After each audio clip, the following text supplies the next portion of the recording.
Hola, buenos días o buenas tardes, según la hora en que vean esta clase.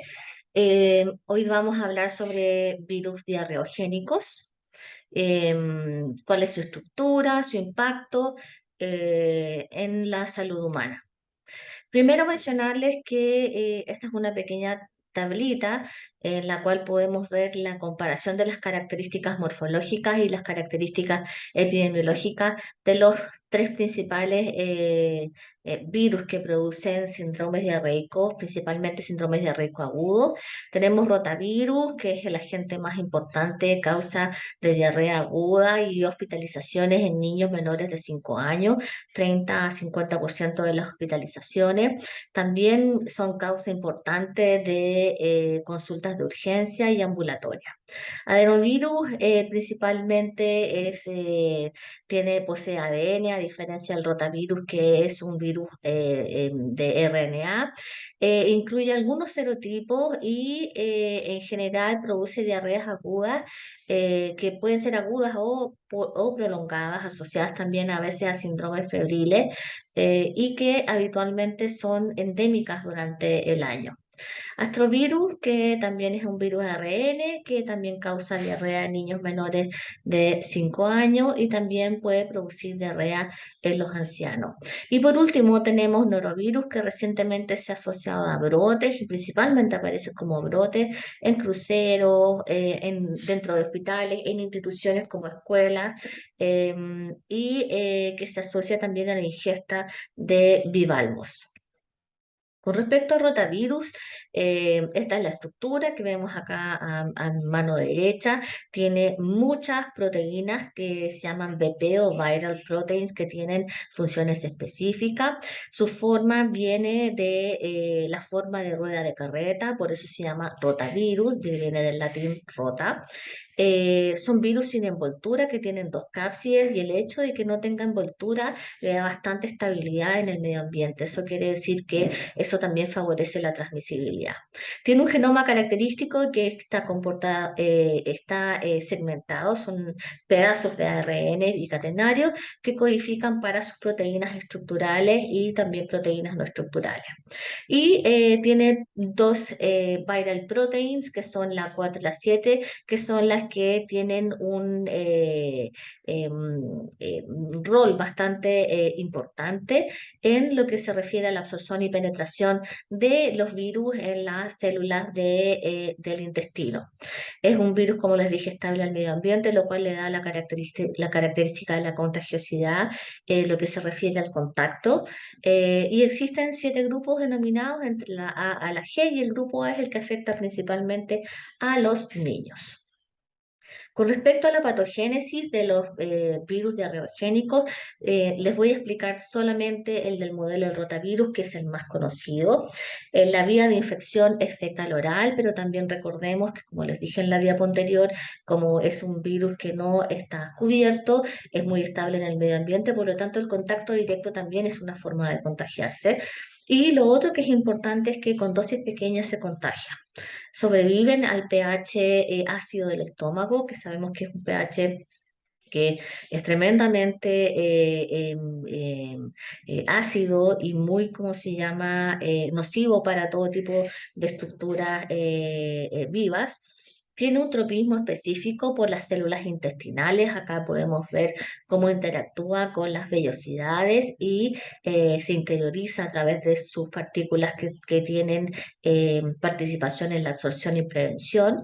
Se introduce dentro del enterocito a través del ápice de las vellosidades y producen durante su replicación dentro de las células dos cosas. Una es que alteran la estructura de las vellosidades, lo que produce una mala absorción. Incluso se produce lisis de los ápices de estas vellosidades, con lo que se produce en el fondo una diarrea por mala absorción, pero a su vez también existe un fenómeno de secreción de aguas y minerales también producido por acción del virus, lo que hace que además exista una diarrea secretora y osmótica. Estos serían los dos mecanismos a través de los cuales se produce un síndrome diarreico agudo en los pacientes que hacen la infección por este virus. La enfermedad de rotavirus, la parte clínica, se caracteriza principalmente por vómitos y diarrea líquida. El periodo de incubación son 2 días y el periodo de enfermedad son entre 3 a 8 días.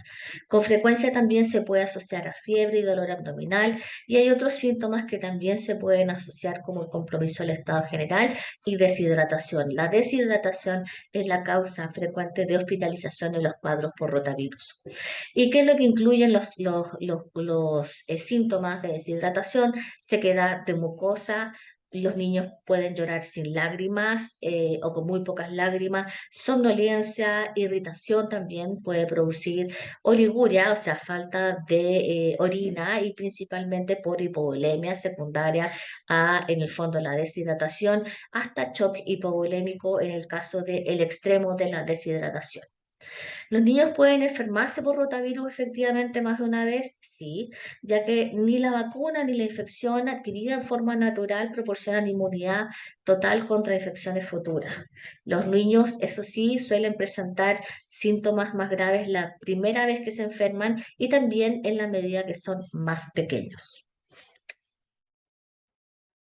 A nivel de la epidemiología, tenemos que este virus es el que causa diarrea más comúnmente en los menores de 5 años en todo el mundo. Se estima que en el 2016 hubo efectivamente una disminución de las muertes en los menores de 5 años, pero efectivamente se siguen muriendo niños, sobre todo en países subdesarrollados o en vías de desarrollo, y además existe una alta tasa de hospitalización en estos dos escenarios, sobre todo en países, por ejemplo, de África o en países que tienen, por ejemplo, déficit en lo que se refiere a la sanidad ambiental, al acceso al agua. Se pueden en el fondo observar hasta 1.000 defunciones en estas regiones, y ese es uno de los motivos por los cuales desde precozmente se empezó a trabajar en una vacuna. A pesar de la incidencia de que la infección puede ser similar en países de alto ingresos y de países medio y bajo ingresos, el 80% de las muertes, como les dije, ocurre principalmente en los países de bajos y medianos recursos, y efectivamente la mortalidad está asociada en los países de bajos ingresos. Se, se estimó en el 2013 que aproximadamente la mitad de todas las muertes por rotavirus en el mundo ocurrieron en 4 países: India, Nigeria, Pakistán y República Democrática del Congo. El principal modo de transmisión ya vimos que es fecal oral, generalmente a través de contacto directo con las heces o con los pañales, por ejemplo, entre las personas también y con todo lo que puede estar alrededor del paciente que pueda estar contaminado con rotavirus. Dado que este virus es estable en el medio ambiente, también podríamos adquirirlo a través de la ingestión de aguas, alimentos contaminados o el contacto, como les indiqué, con superficies que estén alrededor del paciente o que tengan contacto con las deposiciones del paciente. En Estados Unidos y otros países de clima templado, la enfermedad tiene un patrón estacional, que es invierno y primavera, con epidemias anuales, generalmente en diciembre-junio. En Chile circula durante todo el año, pero tiene una preferencia por la temporada estival.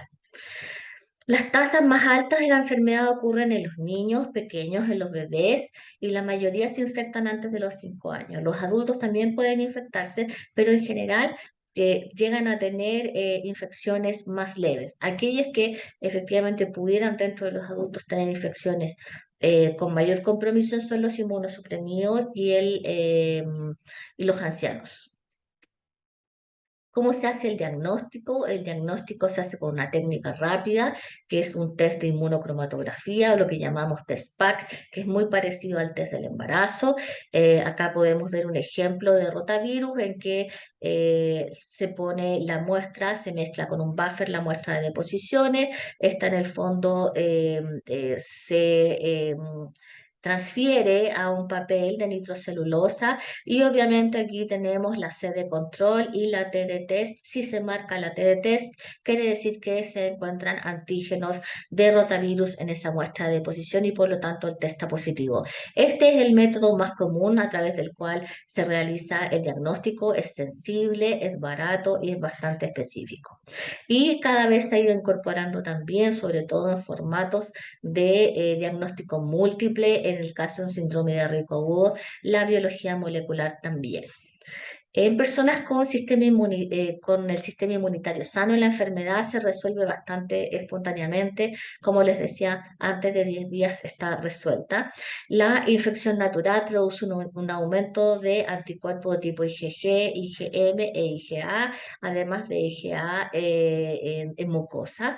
La lactancia materna es un factor protector contra la infección. El tratamiento es inespecífico, básicamente es un tratamiento que se hace sintomático y lo principal es prevenir la deshidratación, que es lo que causa la hospitalización.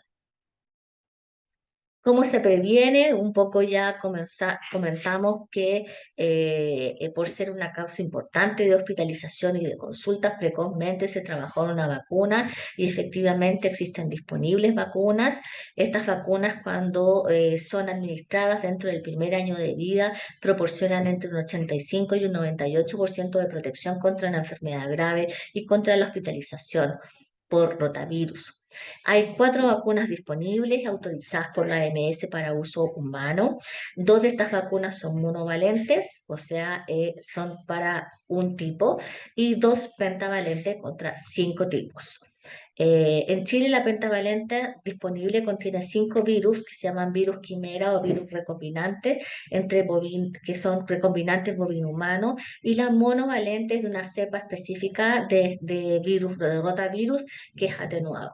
Los países de la región de las Américas fueron bastante pioneros en introducir la vacuna del rotavirus en sus programas de inmunización. Acá podemos ver en mano derecha un mapita donde vemos en verde los países que introdujeron la vacuna. Dentro de esto se encuentra Norteamérica, Brasil, Argentina, otros que lo introdujeron en forma parcial, como Canadá, y tenemos también países que no lo han logrado introducir dentro del Programa Nacional de Inmunizaciones, como es el caso de Chile, y por lo tanto los pediatras la prescriben y aquellos que pueden en el fondo pagarlo son los que reciben la vacuna de rotavirus. ¿Y cómo lo reciben? Se establece un régimen de 2 dosis y un régimen de 3 dosis. El régimen de 2 dosis se administra a los 2 y a los 4 meses y el régimen de 3 dosis a los 2, 4 y 6 meses.